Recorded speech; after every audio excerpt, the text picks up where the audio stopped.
Hello everyone and welcome to Skyrim SE Modding episode 25. It's been a little longer since I released my last video, but from now on the releases will be more frequent again.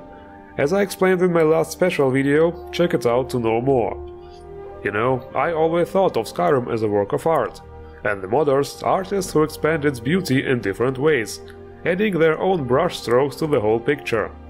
And so, in this episode, we shall take a look at numerous mods which add to this theory and very well qualify as works of art. Let's go!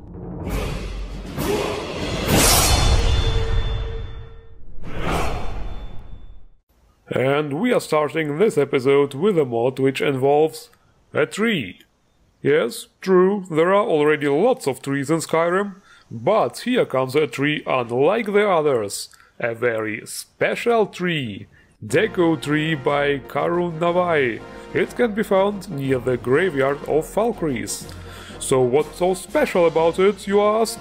Well, first of all, it's a really big tree. And second of all, it has a face. That's right, in Soviet Skyrim, tree watches you. And that's actually all there is to it, so let's go, next mod! Okay, fine, I'm just kidding. Of course I figured out that it's supposed to be from the Zelda universe. Why do I think I chose this music? Even though I'm not a big Zelda fan or anything, I still remember this big talking tree, where you have to smash his nose bubble with the sword to wake him up, and then you can talk to him, and he gives you a quest or something like that. Damn, how many centuries ago have I played this? Well, here in Skyrim he has no speech yet. According to the mod page, there might be voice and some interaction in future updates, but nothing certain. For now, it purely serves aesthetic purposes, another landmark for our beautiful game. But don't get too relaxed now, people, because here is another aesthetical landmark mod by Katarina. Morgenstern's Stonehenge and Hilltops. You can find those structures in the tundra east of Morgenstern. This is one of those wide open spaces in Skyrim with not much stuff around, so this mod is definitely a great implementation to this tundric region. If you think about it, those stone henges are actually nothing special, just a couple of stones put over each other. The impact on your game, however, will be enormous. Traveling this region you will stop and think, wow, what are these peculiar structures? Who might have built them? Why are they so aesthetically pleasing? And that, ladies and gentlemen, is exactly how art works. It does not have to be something incredibly complex to succeed. What counts is the idea. As long as it's creative, on point and pleasing to the eye, it is a success. This is exactly what I'm talking about. A very nice and also truly immersive way to beautify this location and make it another nice landmark of Skyrim. Question: what do people think about Wallbaskets? Do you hate them? Do you think they are ugly and unfit of decorating the walls? Well, if that is the case, then good news, everyone! Because Mikey Nexus thought the same and created Nordic carving Wallbaskets. This mod replaces the Wallbaskets with those epic looking decorative wall carvings. And when I say epic looking, I mean absolutely insane. The amount of detail here is so high, we would have to rename High Hrothgar into Low Hrothgar. I know, it doesn't make any sense. But take a closer look at those beauties. The polygon count on those models ranges from around 20 to 500k. Oh yes, that's way over 9,000. I don't even wanna imagine how long it took to create this. Since I did some 3D modeling back in the day, I kinda can relate a bit. But this right here, this is three-dimensional master craftsmanship. The designs, by the way, originate from actual historical sources, meaning they are lore-friendly to real life. Now that's some immersion right there. All those items can also be bought from vendors, but that is only useful in Oldroom for now, since we don't have positioning mods for SE. Well, at least this mod came prepared. But this is not all. If you're ready for more epic wood craftsmanship, feast your eyes upon Nordic carving, Great Portal of Dragonsreach. Now it looks like Jarl Bolin wanted to prove that he is indeed the biggest and baddest baller in Skyrim, so he installed this big ass wooden gate to make Dragonsreach even more epic and glorious. All the compliments I made to the previous mods can be applied here as well, that's for damn sure. The design, by the way, was inspired from the Great Doorway of Arnes Stavkirk, a church in Norway, crafted around 1130 AD.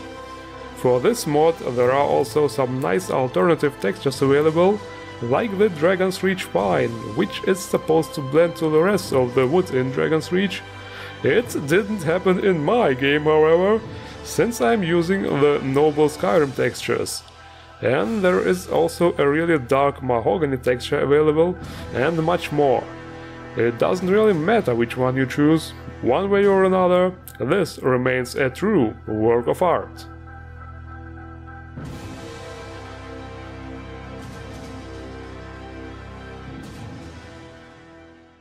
Okay, the weapon mod this time is a whole package of weapons again. Lore Weapon Expansion by Insanity Sero.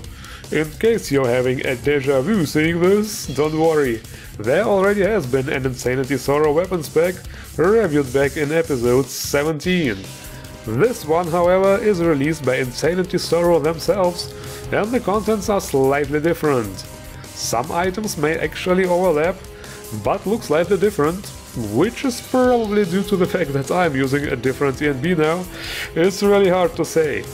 But there are also some completely unique items in both of those weapon packs. So if you like the content, it's best to use both mods alongside each other. It's absolutely possible, they do not conflict with each other despite having some identical items.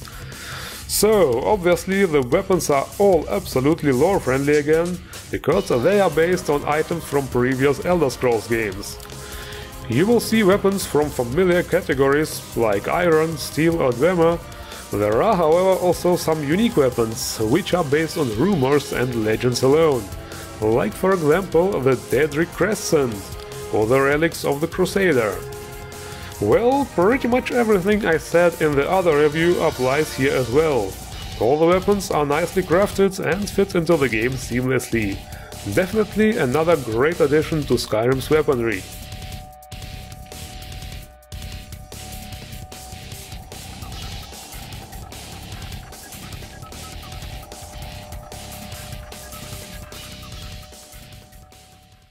Next in line is the Armor mod, which goes by the name Katarina Armor by Nevermind43. Okay, I admit the term armor might be a little bit too strong to use here, it's more like an outfit. It's obviously for females only and was made for the UNP body, because what else do we have, right? It's supposed to be based on a character from League of Legends, by the way. The outfit actually received some tuning for the special edition, its counterpart in Teldryn looks quite different. The new textures make it look more shiny and rubbery of some sort. I would say this outfit would suit a hunter or ranger character, and somehow I get slight underworld vibes from it, must be those new textures.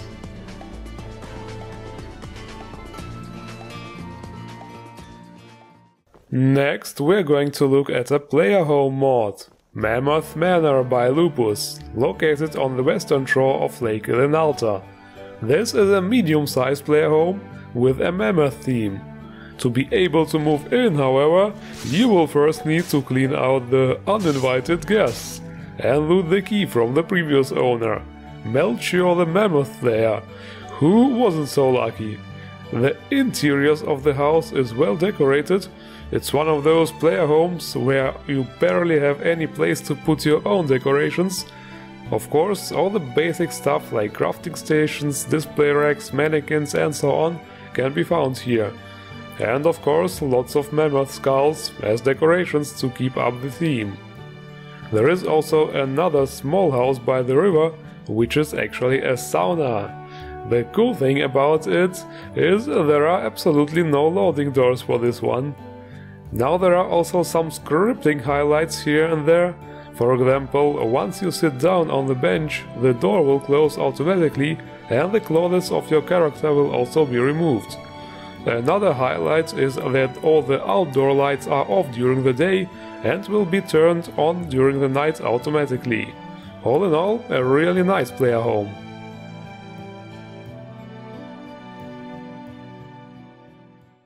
And now it's time for a quest mod, which however does not add a new story, but instead spins around an existing NPC, Teldryn Sero, the mercenary from Solstheim.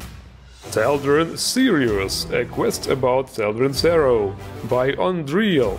To get started, we simply investigate the coast north of Raven Rock and instantly realize that something seriously wrong happened here.